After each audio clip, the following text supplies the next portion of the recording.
시간이란 것은 참 무심합니다. 엊그제 같은데 아내와 갈라선 지 벌써 10년이라는 세월이 흘렀습니다. 사람들은 묻습니다. 40년을 함께 산 사람 없이 어떻게 사느냐고. 글쎄요, 처음 몇 년은 허전함에 잠 못 드는 밤도 많았지만 이제는 이 적막함이 제 오랜 친구가 되었습니다. 한때는 우리도 동네에서 소문난 인꼬부부 소리를 들었는데 말입니다. 자식 둘 낳아 번듯하게 키워내고 쓴물 단물 다 맛보며 서로의 가장 든든한 버팀목이라 믿어 의심치 않았지요. 하지만 세월은 사랑만으로 채울 수 없는 것들을 너무도 많이 남기더군요. 가슴에 난 작은 생채기들이 쌓여 굳은 살이 되듯 저희의 대화는 점점 줄어들었고 눈맞춤은 어색해졌습니다. 결국 우리는 황혼이라는 인생의 길목에서 각자의 길을 가기로 했습니다. 불같이 싸우고 원수처럼 헤어진 게 아니었습니다. 그저 더 이상 서로를 보며 웃어줄 힘이 남아있지 않았을 뿐입니다. 자식들은 다들 제 살기 바쁘고 가끔 온 안부 전화가 유일한 낙이 된 지 오래. 저는 이 고요한 집에서 이렇게 조용히 제 인생의 마지막 장을 넘기게 될 것이라 생각했습니다. 그 전화 한 통이 울리기 전까지는 말입니다. 그날도 여느 때와 다름없는 저녁이었습니다. 낡은 소파에 몸을 기대어 꾸벅꾸벅 졸고 있었을 때였지요. 저녁 8시가 조금 넘은 시각이었습니다. 정막을 깨고 울리는 전화벨 소리에 정신이 번쩍 들었습니다. 이 시간에 저를 찾는 전화는 거의 없었기에 반가움보다는 의아함이 먼저 들었지요. 화면을 보니 발신자 표시 제한, 10중 8구 광고 전화일 겁니다. 받지 말까 몇 번을 망설이다 혹시나 하는 마음에 떨리는 손으로 통화 버튼을 눌렀습니다. 여보세요.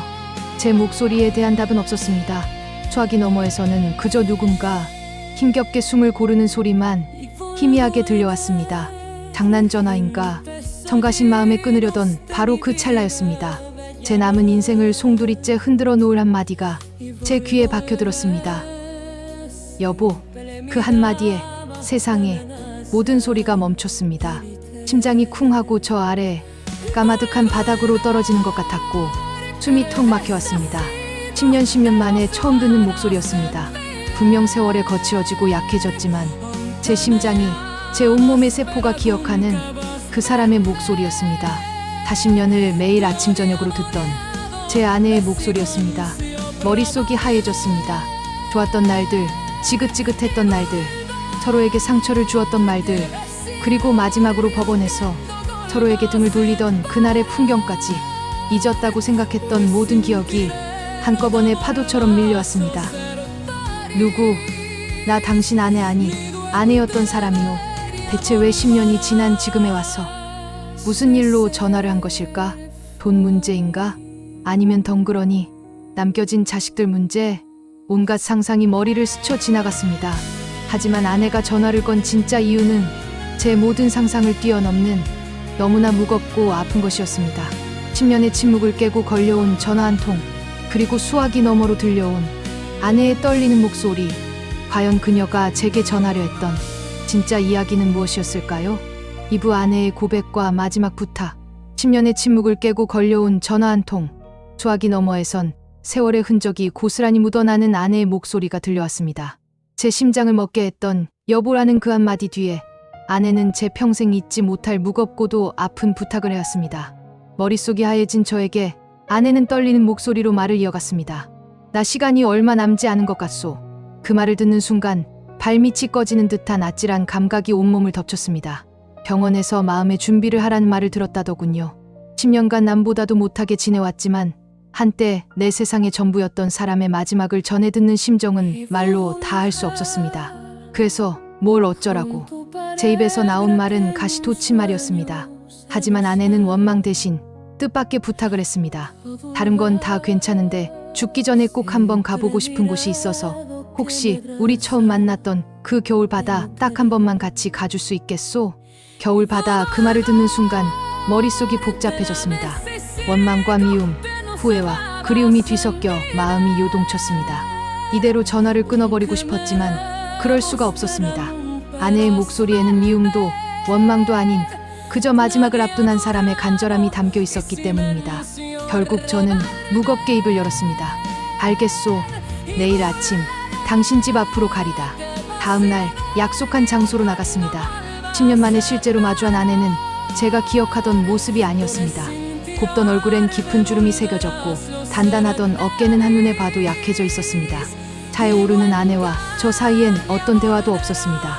안녕하세요 라는 흔한 인사조차 건네기 어려웠습니다. 10년이라는 세월의 무게가 이 좁은 차 안을 가득 메우고 있었습니다. 라디오를 틀었다가 어색함에 금방 꺼버렸습니다. 그렇게 몇 시간을 우리는 그저 창밖만 바라보며 달렸습니다. 마침내 익숙한 소금기 섞인 바람 냄새가 코끝을 스쳤습니다. 50년 전 20살 청춘이었던 우리가 영원을 약속했던 그 바다는 아무것도 변하지 않은 채 그 자리에 있었습니다. 매섭게 몰아치는 파도도 하늘을 나는 갈매기도 심지어 모래의 감초까지도 그 시절 그대로였습니다.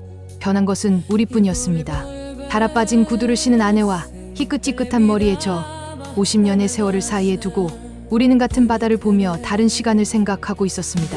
한참을 그렇게 말없이 서 있는데 아내가 먼저 침묵을 깼습니다. 미안했소 여보. 그 한마디에 제 가슴을 짓누르던 원망의 돌덩이가 와르르 무너져 내렸습니다. 당신 혼자 얼마나 외로웠을까. 내가 조금만 더 지혜로웠다면, 당신 마음을 조금만 더 헤아렸다면 우리가 이렇게 되지는 않았을 텐데 이기적이고 못난 나를 만나 평생 고생만 시켜서 정말 미안했소. 아내의 눈에서 흐르는 눈물은 겨울 바다의 찬바람에 흩날렸습니다. 그 눈물을 보는 순간 저 역시 좋은 남편이 아니었음을 깨달았습니다. 아내의 외로움을 몰라줬고 제 고집만 내세우기 바빴지요. 저도 모르게 뜨거운 것이 목구멍으로 차올랐습니다. 나도 미안했어. 당신 탓이 아니야, 내 탓이오. 우리는 50년의 세월을 거슬러 올라간 어린아이들처럼 한참을 그렇게 서로에게 미안하다는 말만 되풀이하며 눈물을 쏟아냈습니다.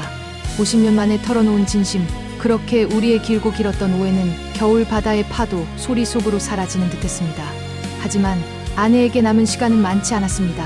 용서로 쓴 우리 삶의 마지막 페이지는 과연 어떻게 채워지게 될까요? 담보 내 인생 가장 고마웠던 전화벨 소리. 50년의 세월이 흐른 겨울 바다에서 우리는 비로소 서로에게 진심을 전할 수 있었습니다. 10년간 가슴에 쌓아두었던 원망과 미움은 파도 소리와 함께 사라졌고 그 자리엔 애틋함과 연민만이 남았지요. 하지만 우리의 이야기는 여기서 끝이 아니었습니다. 아내에게 남은 시간은 많지 않았고 용서로 쓴 우리 삶의 마지막 페이지는 이제 막 시작되고 있었습니다.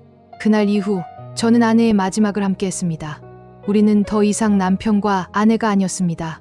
그렇다고 남남은 더더욱 아니었지요.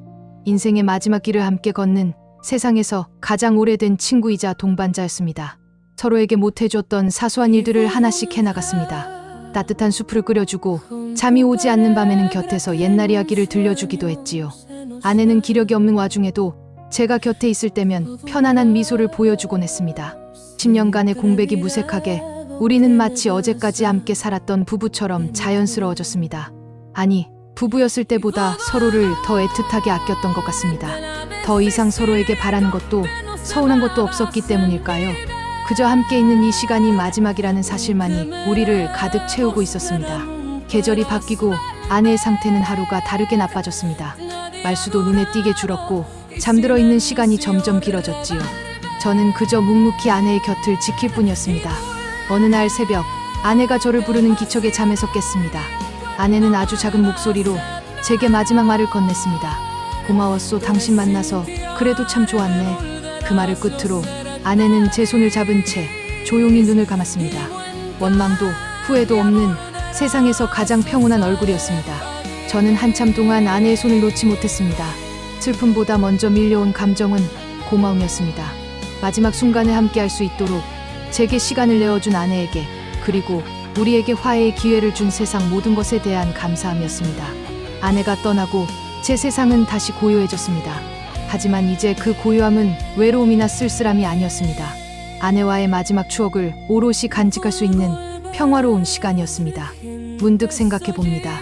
만약 그날 그 전화벨이 울리지 않았다면 어땠을까요? 저는 아마 평생을 아내를 원망하며 스스로를 미워하며 살아갔을 겁니다. 40년의 사랑과 10년의 오해를 가슴에 묻은 채 용서라는 단어는 영원히 모르고 생을 마감했겠지요. 그 전화 한 통은 멈춰있던 제 시간을 다시 흐르게 했고 미움 속에 갇혀있던 제 마음을 구원해 주었습니다. 그 전화벨 소리는 제 인생에서 가장 슬펐지만 동시에 가장 고마웠던 전화벨 소리였습니다. 제 이야기는 여기까지입니다. 부디 이 이야기를 들어주신 모든 분들이 곁에 있는 소중한 사람에게 마음을 표현하는 것을 미루지 않으셨으면 합니다. 시간은 우리를 기다려주지 않으니까요. 지금까지 제 사연을 들어주셔서 진심으로 감사합니다.